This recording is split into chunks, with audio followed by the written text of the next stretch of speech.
In this week's episode, you'll get to hear from Daniel Perez, Senior Treasury Director at Horizon Blue Cross Blue Shield of New Jersey. Have a listen. I think that no matter where you are in your career, you always have to keep on learning.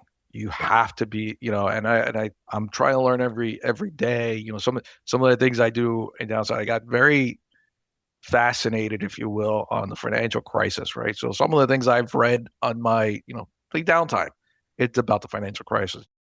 One of the things that happens in Treasury is that everything's quiet, right? You're managing your day, you're managing your department until a crisis happens. And what's the first thing everybody looks at? Do we have the money, right? Yeah. Where's our money? Or operationally, where can we do this and that? And I think that's where Treasury shines the most, right? If you have a good structure, you have good fundamentals and operational process, you're going to be able to, just another day in the office type of deal. Coming into Horizon, now I came into my third industry, Mike, right? Now we're talking about industry and Treasury. So a lot of the Treasury functions were the same, right? What we talked about on that, but it's really about learning the industry. And it's not an easy industry to learn, right? Healthcare is very complicated. And you really need to understand, from a regulation perspective, how does that work? How do you raise money? What are your outflows? The forecasting's all different on that.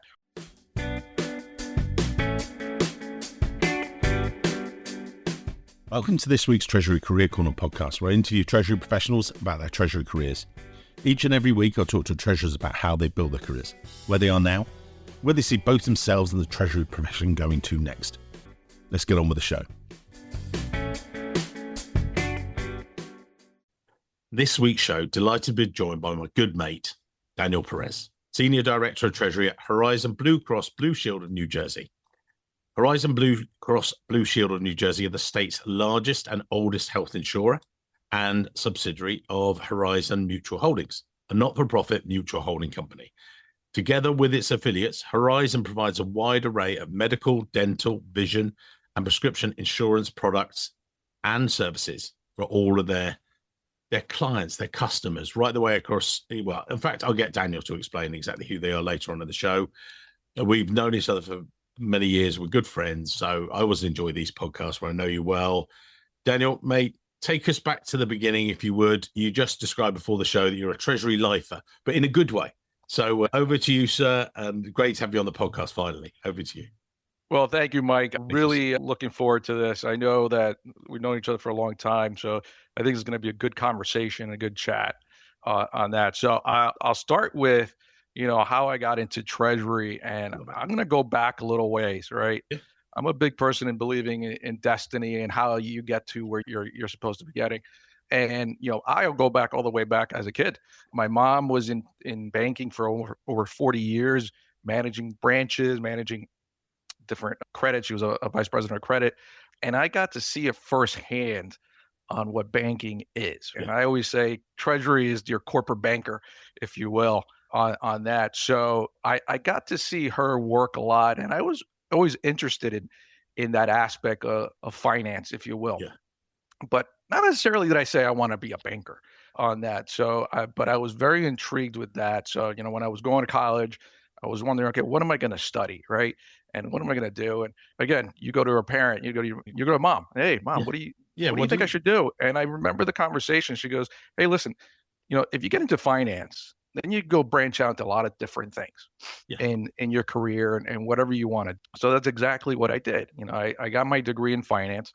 Quite frankly, it was more concentrated on being a stockbroker or being a financial planner, which wasn't bad. So I got out of college, tried that out. And, one of the things I learned, Mike, is, to be a good stockbroker, to be a good financial planner, you have to sell. And one of the things I don't like doing is selling.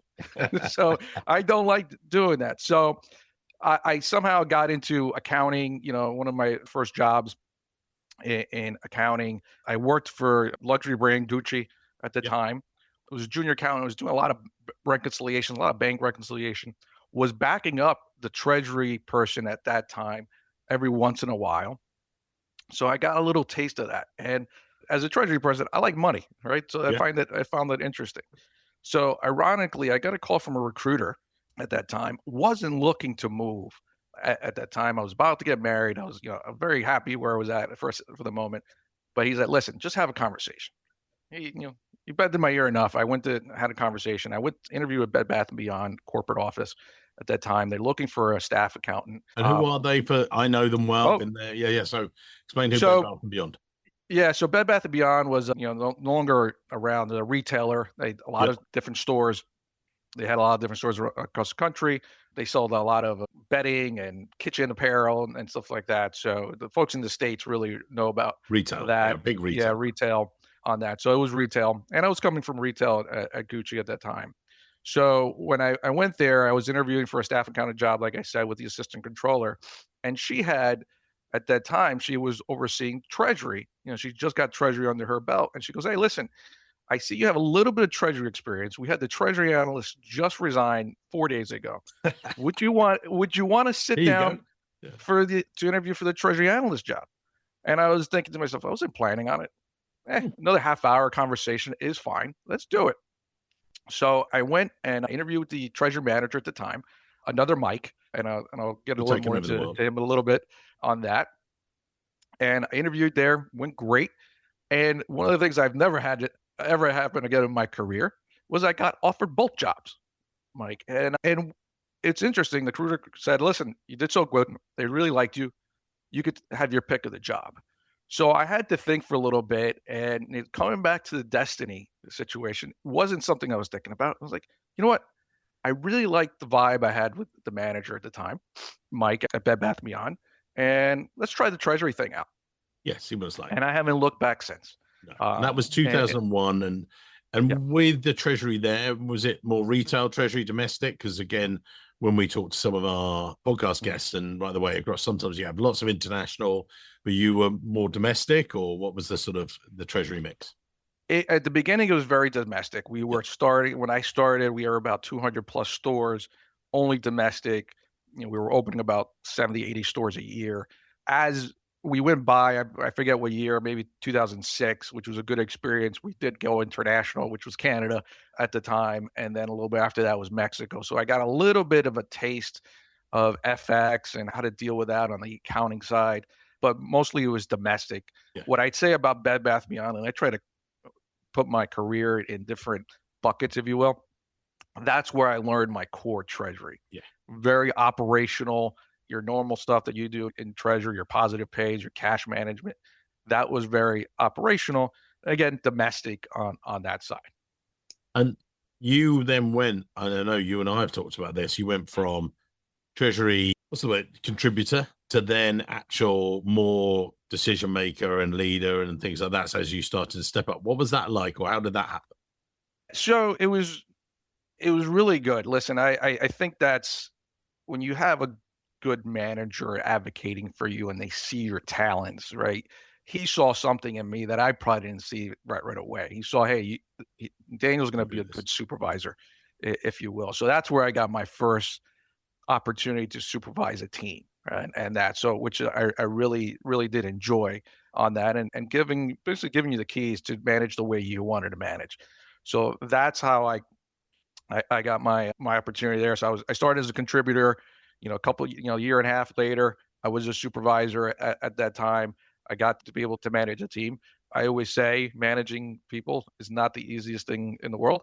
And it's not because it's hard for me. It's just you're Yeah. managing other folks. You're not controlling the process you're doing. So that's what comes a little hard in managing. And after that, I got a couple of years after that, I was able to be the treasury manager and control, all aspects of treasury at Bed Bath Beyond. But one of the things, and you alluded to a little bit, is I think for me, I've always wanted to challenge myself, right? And what was going to be the next step in my career? And we talked about it. We were domestic. We had a little bit of stuff in Canada. We had a little bit in Mexico, but I looked at myself and said, listen, if we talked about treasury life, or if I want to be progressing in my career, I need to probably take another step. Yeah. And I always thought, okay, the next step is working for a more global company, getting more exposure to FX, more exposure to what happens around the world. Because at that time, I was like, this is my next step in my career, which, if you want, I could lead into that. That got me to be, assistant vice president of treasury operations. at what is now Chubb Insurance, but at the time it was Ace Global Insurance at the time. So that's great opportunity. I would hated to leave Bed Bath & Beyond. I was there 9.5 years. In your career, you have to challenge yourself, and you need to take that next step to keep on progressing. And you were doing two transitions there. You'd moved from retail into insurance, which in and of itself is a challenge. But then you've gone from, as you said, domestic to this much more a global environment and things. How did you, again, we're an advice show. So if someone else is going through that, how did you handle it, or any bits of advice you give people? It wasn't easy, Mike. I'll tell you that. It wasn't like, oh, I jumped in right at first day, like, oh, I know exactly what's going I on. know. There was a lot of trial and Yeah. error, quite frankly. To your point, I went from retail to, property and casualty insurance, totally different Yeah. industries altogether. I always say treasury is treasury, right? You manage cash. A lot of it, flows into different industry, but the key about treasury is really understanding that industry. So I really had to go head on and really ask a lot of folks different questions, pick a lot of folks' brains. I feel like I'm a good collaborator, right? And I think that's part of what I really like about my job in in in be able to do that, because that's how you learn the process, Yeah. and meeting with people, making sure you're comfortable being uncomfortable. I'm using a term from a colleague on that, and that's me reaching out to folks that are more subject matter experts in the process and say, hey, listen, let me meet, I want to pick your brain for a little bit. Let me start learning what you do, how you do it, and that's how it evolved in learning things. And don't be shy about reaching out to folks, because I feel like folks really want to tell you what they do, right? They Mm. want to say, hey, this is what I do. But I approach it as, I want to learn from you, but I also want to learn how I could help you. And that's the key to treasury. I always look at treasury, it's a financial, aspect, but it's a customer service part of the business. And that's one part that I think a lot of folks don't understand. And But what, sorry, I just want to jump in there, and I know you and I have talked about this. Sorry, just on that, and no, you said you like as you say, you've got external customer service, but within Treasury and the way you approach it, you and I talked about this on the yeah. pre-call, that you're an internal customer. You're trying to help other people, and I think a lot more of the successful Treasury folks do that rather than operate in their silo. How do you approach that then? So I coming back to one of the things I saw my coming back to my mom, and what I liked about the banking world is the relationships Yeah, that people had, right? And my bankers will see, you'll hear this when they hear this podcast, they'll say, I say this all the time. I don't look at them as relationships. I look at them as partnerships, right? Because it's a give and take amongst each other. I think in treasury, and again, being biased in this, treasury is one of the roles that you're going to be working a lot with, internal and external, right? You're that bridge amongst folks in the organization that have a problem or have need a solution. They're coming to you typically and say, hey, we have this billing or this receivable model or issue that we want to have. Do you have any ideas? I'm the one that's going to take it out to the bankers or my vendors and say, hey, what do you have? What can we do? And that's what I really enjoy about my job. And it's really that relationship and partnership management. And quite frankly, that's why I've been in Treasury for 25 years, because yeah. that's what I enjoy. Not every day is the same day. Every day is a new challenge, a new opportunity. So how do you take it from relationship to partnership? There are great words, but what's the crossing point? I think it's not only, and from a banker perspective, not only reaching out to your bankers when you need them, right? Having consistent conversations and really just working with them and offering them, hey, I have this issue or problem. What do you think? And then also understanding what they're doing from a banking perspective, what's happening in the industry. But the other piece that I would say as a partnership is transparency, right? Yeah. Transparency is, I think, a major part of the partnership that you have with your internal and external partners, right? I think I'm very transparent. I'm very, you and I have a really good relationship, exact same relationship I have with every partner on that. I will tell them, hey, banker A, you're doing this great, but you need work here, right? Or, there's other areas that we would like to address, and just be very, very candid in that. And I feel that that's appreciated. And I always call I look at myself as, and the transparency, it's a transparency journey for me, right? Earlier in my career, I was very, strategic of what I can and not cannot say to my bankers.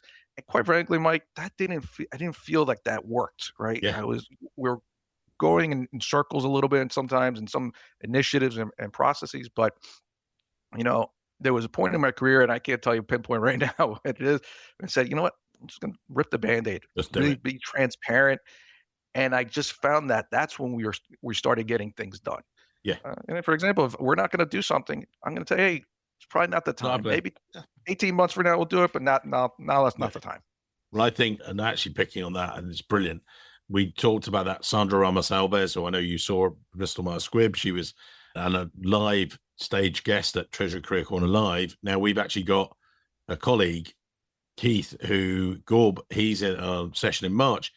And so the three of you just need to talk relationships about banks. I mean, there'll be bankers around you going, hey, Yeah. but the fact is that's something that came across to me that actually he said, they've recently done some big, these public things, big issuances and really worked hard on it.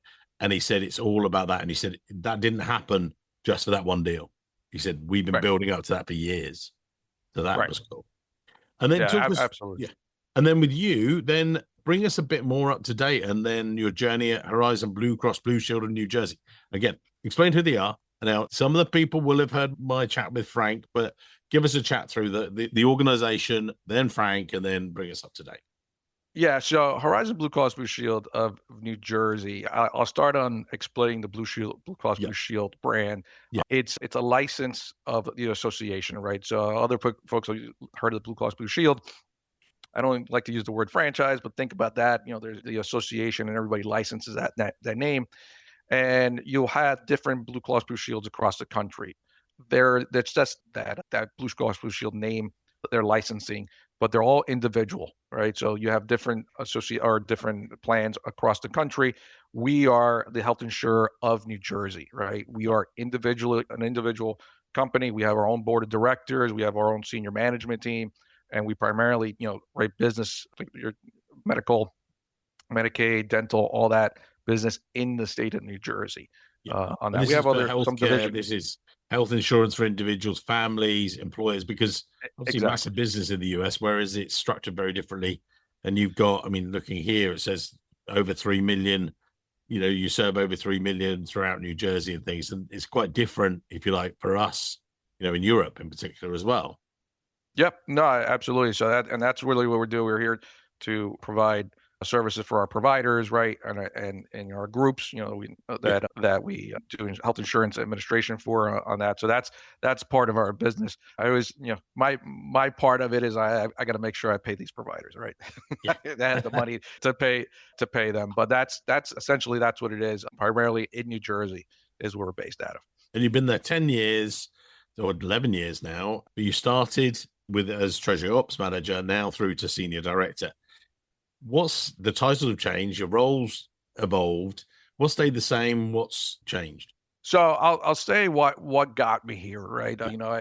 I talked about I wanted to be global and Yeah. FX and stuff like that, and I did that, and it gets to the point like, you know what, I want to change it up a little bit, right? Yeah. I like being in the state of New Jersey. I was working in Philadelphia for a while, and I was like, I want to come back to New Jersey on that, and this opportunity came up at that time to be a treasury manager, and like you said, I moved all the way up to senior director now on that. I think a lot of it is where I've gotten myself is frankly outworking everybody, on that. One of the things I always say is you don't need to be the smartest in the room, but that shouldn't stop you from being the hardest worker in the room on that. Coming into Horizon, now I came into my third industry, Mike, right? Now we're talking about industry and treasury.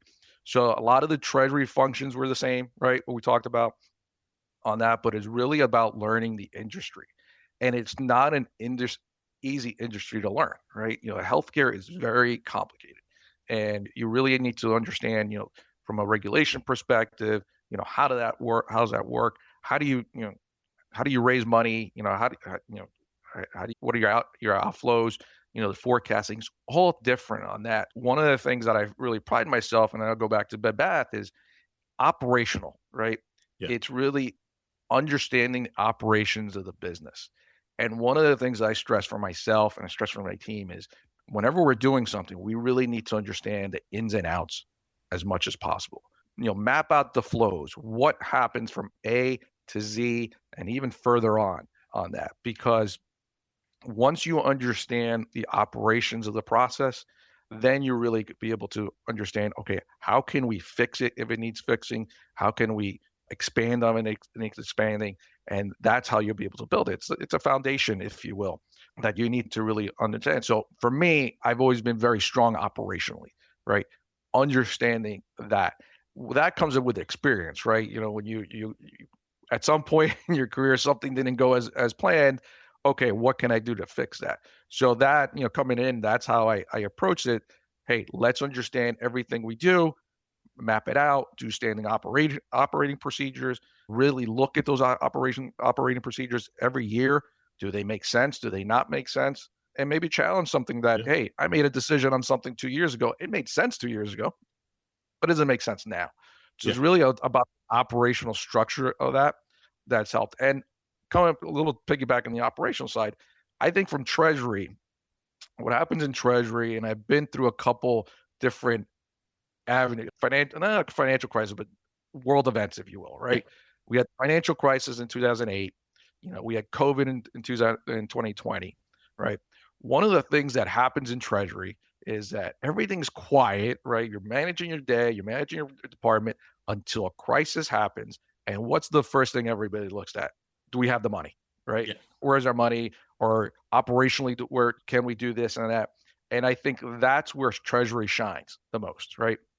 If you have a good structure, you have good fundamentals and operational process, you're going to be able to, hey, Yeah. just another day in the office type of deal. Yeah, you're going to be working more hours and stuff like that, but it's another day in the office and you're very prepared for that.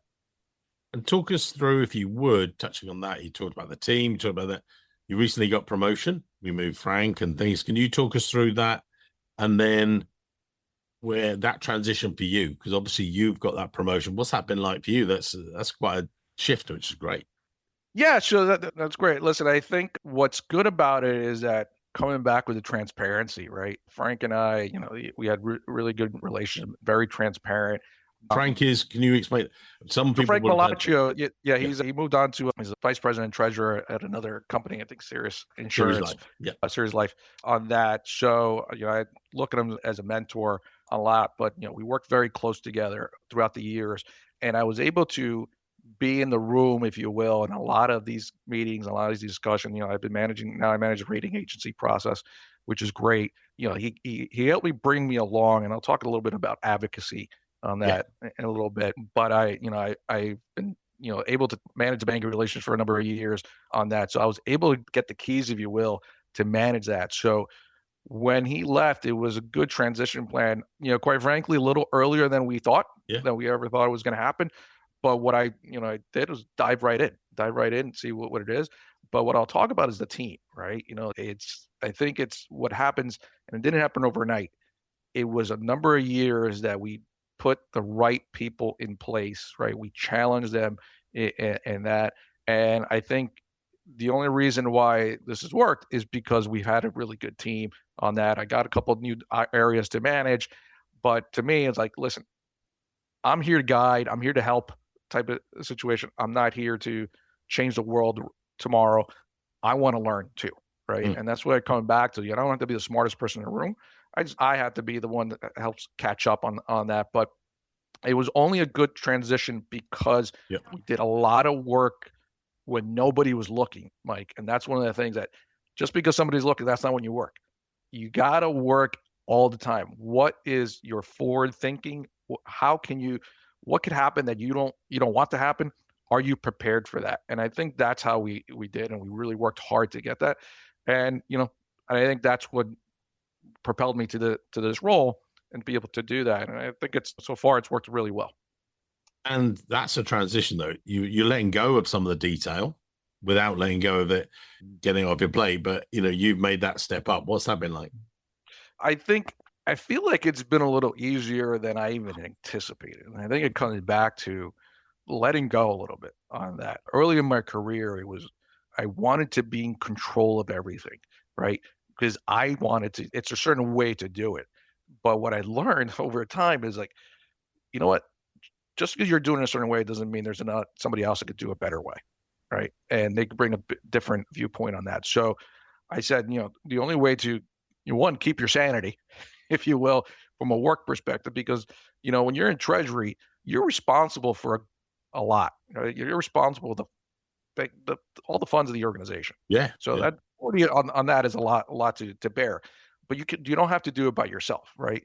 You want to have your team take on that as well along with you and be on that journey with you. And that's what that was done for me, and I took that weight on, and that I'm letting that happen too, because delegation is not easy. You want to do things perfectly your way, but you really need to let go and say, hey, this is what I want. This is how we want to do it. Provide more guidance than anything, and then it flows. And I think that approach has worked very well. So I let the folks that are subject matter experts in their areas continue doing that, right? And I Yeah. think it's a good balance for everybody. I want to talk about some of the challenges facing Treasury, but we move down to that. But just before we do, you and I, we see each other at the AFP conferences, and I know you've got your CTP, you advocate for it, as do I, and we partner with the AFP. We'll put that in the show notes, and also we'll put a link to our previous podcast with Frank, because that was a great one as well. Yeah. Great guy, as you say, and great guy to learn from. But just on that certification itself, you pro it, getting the other guys to do it, you yourself, what was it done, and how has that given you, knowledge, if you like? I talked about advocating a little bit, and you really have good mentors, right? Yeah. I got my CTP much later in my career, and I probably should have. And I think part of it is because I didn't really have somebody advocating, hey, CTP, get your certification on that. So I have a bachelor's in finance, I have a master's in accounting, and they're really good, and they've gotten me to a certain point. But if Treasury is where you want to be, to me, and then you and I talked about it very candidly, CTP is the way to go. Your certified Treasury professional certification is the way to go. And it's not just about having that certification. It's what comes with that certification, right?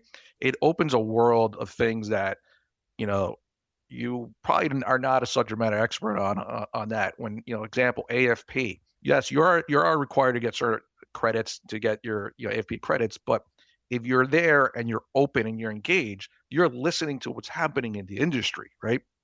What's happening with AI, what's happening with APIs, different things that are out there.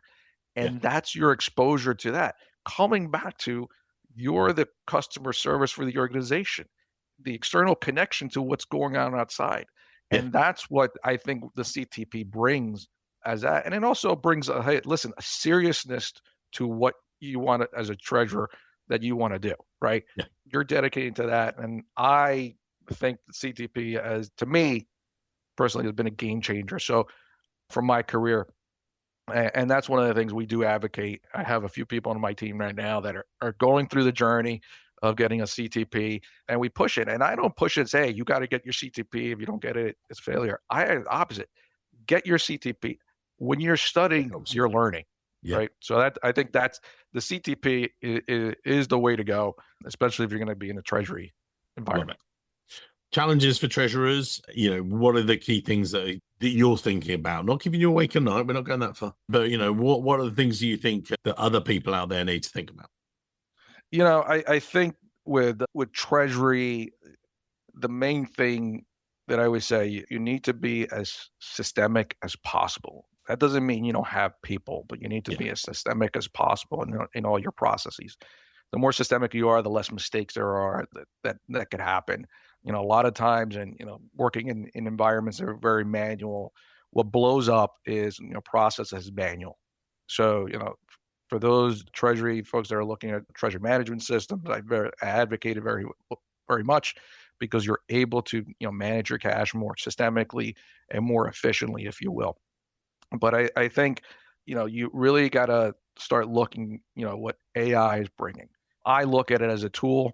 It's a tool to make things more efficient. What can it do in Treasury? I think it's to be seen, right? It really depends on the industry and how the industry is going to accept it in different things. And I think it's a slow moving progression on that. But I think the obstacles is really what you it depends on your industry and how you're doing it. I think you don't shy away from it. It's, things are gonna happen.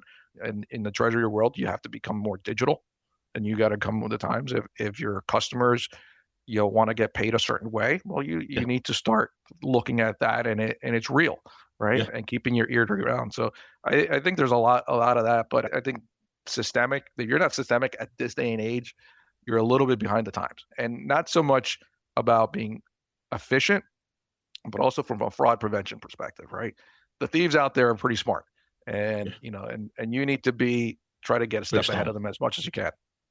And you and I touched on before the show as well that you talked about education there, and junior people coming into Treasury, and obviously by implementing new technologies and AI and all these different things, and people are still trying to learn about Treasury, or we're trying to tell people to learn about Treasury, and that's one of the reasons we do the podcast, to share the word of Treasury with world of finance guys. Do you see that going away a little bit? That obviously it's more difficult to maybe hear about Treasury, because as you said, you didn't hear about it necessarily at school and finance and stuff. What are your thoughts? Yeah, I come back to like the day and age of people just falling into treasury because they needed somebody to just manage a cash checking account, if you will. Yeah. I'm not sure that is here to stay much longer. And I say, next, Yeah. 4, 5, 7 years on that. I think what's going to happen is, treasury is going to be here because, there's always going to be money to be managed. What is that 20 years Well, from now? yeah. Who knows? There's always going to be money to manage. I think what is going to happen more on the analyst level, and there is the person's going to have to be more strategic in their process of in what they're bringing to the table. It's not going to be just about punching widgets and and processing and getting cash positions done. It's going to be maybe a little bit about that. The more systemic you get it, the easier that's going to be. It's going to be, okay, what do we do strategically? How can I help the organization in an M&A, or a different transition on that, or different debt deal, whatever it is. So some of the analyst work, might be elevated from that Yeah. perspective. And I think, it at that level, you're going to have to accept that, right? If you want to keep on that, you're going to have to accept that. And it's not just about being, I got my normal routine every single day. Your routine could be, done more systemic through AI on that. And listen, I've used it for a couple of tools, more about revamping wording on some stuff. And I think it's great. It's probably saves me a Yeah. bunch of time. So I know it's here. So if you're willing to accept it, you'll succeed. Yeah. In fact, I was just thinking about that when you and I talked about it. I was asked a legal question this morning, and actually just someone before Christmas, they said, "Oh, you should have gone into a different career and stuff," because they were asking me to check a legal contract and stuff. And I didn't check it. AI checked it, and I said, right, and said, look, go through this. And I still checked it, but the fact was, said, look, tell me where the weak points, where the pro points, what do I need to do and look out for? And actually went back and forth, and and it was basically because they would bring up 2 or 3 things that I hadn't even thought about. Right. One of the things was about the sharing of data between one, and I was just thinking, I'm not bothered about it. Then they were going, well, you should be bothered. I'm like, actually, yeah, I should be. It's just, and I would have overlooked that. That's where it helps you, doesn't replace you. That's one of the key things. Right. And I think that's you have to be, call it a spot checker. Does this look right? And I think that, when you look at it, from a treasury perspective, doing a bank rec, AI should be able to do that at some point, right? And be able to look at it and say, hey, well, that looks right. That doesn't look right. I'll AI some things, personally, just to see things. I'm like, well, that's wrong. I know Yeah. that's wrong, because so it's not an exact science just yet, but yeah, I think you use it as a tool, and it might catch things that you wouldn't catch, right? And which is a good thing. Treasury professionals, not early, complete newbies and stuff, but people listening today, maybe they're analyst managers, not quite treasury level things. Maybe it is.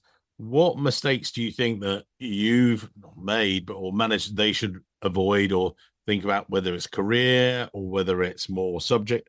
What are you thinking? I think one of the, and I can personally speak from it. One of the things that I probably made mistakes, I didn't advocate for myself early on in my career, right? I felt, and maybe I came from a time frame that, listen, you're not rocking the boat.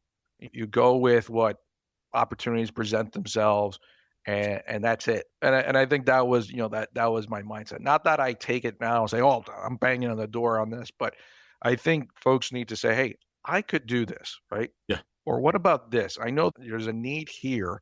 Let me do that, because one other thing I say, like, everybody's very busy, right? Not everybody's thinking, "Hey, I know that Mike is an expert at this, or Mike has done this." You got to say it. You got to, be a little bit, Gotta more shout out. vocal on that and shout Yeah. it out. And then, like, your managers will say, "Oh, you know what? You know what? I didn't realize that, or I didn't remember that you did an FX model, or you did this model." Say it out loud. And sometimes, it's not the right time, because it's just, there's not a need for that. But Yeah. when there's a need for that, you put that in person's head. So, but I think advocating for yourself, no matter what level you're at, is good. And it's not just about career progression either.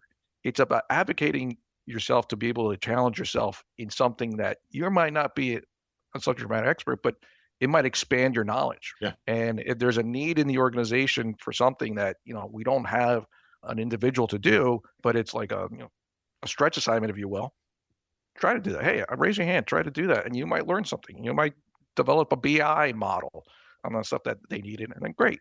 And then that might present other stuff. But I think advocating for yourself is essential on that, but also at the right time. Sometimes Yeah. it's not going to be at the right time, but you got it. You do have to do that. Maybe, is it during a review or one-on-one sessions, whatever it is. I think it can be difficult. I mean, just you mentioned that we do our newsletter, which then I do the weekly video. And actually, that is more an advocacy video for us to, Yeah. to shout about the fact. Got asked today, "Hey, you do lots in the US?" I went, "Yes, I do. That's why I travel loads." And and these, and I'm not doing it. But back at Christmas, someone said, "Oh, you're an influencer." I could give a stuff about that phrase. I'm doing it because I want to advocate for Treasury professionals like you guys, who I've done 400 plus of these podcasts. And I find the Treasury professional fascinating and what you guys do. That's where it brings it to life. And that's why I do the videos. So that's not just like, look at this. I mean, otherwise I wouldn't be doing them here in the shed and stuff like that. But that's why we do it. I mean, Well, just I mean, go on. sorry, on that point, I got to give you credit, because earlier in my career, there was no Treasury outlets, No. if you will, on this, and things that come up in your podcast. I'm like, these are great informations that or things I was like, oh my god, that I didn't think of that. Maybe Yeah. advocate, or I didn't think about this. What I need to look at or look for on that. So credit to you to have that platform out there, and then also to AFP, right? What Yeah. it's become. What it was 20 years ago to what it is now. People are shocked, and it's like, "Oh, there's 5,000, 6,000 people there." I go, "Yeah, it's a Oh, huge yeah, event." there were 8,000 this year. It was like 8,000. craziness. Yeah, yeah. Yeah, Well, and I'm also, dating myself. and just on that, and it's just an interesting one. I remember I was giving a presentation at a JP Morgan event, and I said, "Do you know what? I used to be a good recruiter." They're like, "Oh, right, okay, yeah, look at you." And I went, "Now I'm a bloody great recruiter." And they were like, "What? Look at you, Mister." Like, I Yeah, went, "No, because I've shared the stories of 400 of you. I've said, yeah, I've listened, and I've like sort of downloaded this, and I've spoken to you, and then I've done the live sessions. I've done this. So before I was pretty good, but that was 7.5 years ago. Now, every single week for 7 years, you can't but help but learn on things like this, which is, grateful for the time and stuff. And any other areas we haven't touched on? We're not going to go quite to the close of the show, but any other areas that you think the guys out there that is maybe even on your checklist that we haven't really covered? I think that no matter where you are in your career, you always have to keep on learning. You Yeah. have to be, I'm trying to learn every day. Some of the things I do and downside, I got very fascinated, if you will, on the financial crisis, right? So some of the things I've read on my, the downtime, it's about the financial crisis, reading Geithner's book, or, a couple of the other folks at that time. But Yeah. it's just been, to me, it's learning something that, yes, I was a part of, but I wasn't The heart of it. Yeah. at the heart of it and what happened there on that. So I think it's just keep on learning and keep on challenging yourself. Don't be, stagnant in that. And then Yeah. it comes back to Treasury. I mean, like, if you're stagnant and you're just like, oh, we got everything taken care of, nothing's going to happen. Whoa. Two things are going to happen. You're going to get passed by, one thing, depending on your part of your career, or two, something's going to happen that you weren't prepared for, right? Yeah. And there is, not to get into specifics, there's been situations in my career in Treasury that coming back to operationally, I've been prepared for, or my team's been prepared for, if A happens, we could do B. B, C, D, boom. C and all that. Yeah. And we've been able to do that. And there's been a couple of instances like, hey, this happened with a vendor. We're prepared, right? Yeah. We'll move on forward, or here's our plan, right? And that comes back to learning, preparing. Hey, is this system the right system for us? If it's not, how are we going to get to that? And it's really, keep on, and that comes back with learning, and challenging yourself. So if you're stagnant, it's going to be a problem. Yeah. Okay. So what we're going to do, we're going to wrap up as we do each and every week. You've heard this. We'll put your LinkedIn details in the show notes. Takeaways for the listeners. This is them having a coffee and going, right, if they're early stage, mid stage, late stage, what are the key takeaways you get from today's show? I think the key takeaways and some of the stuff that I talked about, listen, you don't always have to be the smartest person, but it doesn't stop you from outworking everybody on that. Just try to do that. In the treasury aspect, always have a forward thinking mindset. What's upcoming? How can I plan for it? Am I prepared for it? If I'm not prepared for it, how can I move forward? And I think for me, it's always, be transparent, right? Transparent with your internal and external relationships as much as you can on that. And I think you'll benefit for that down the road. Yeah. Amazing.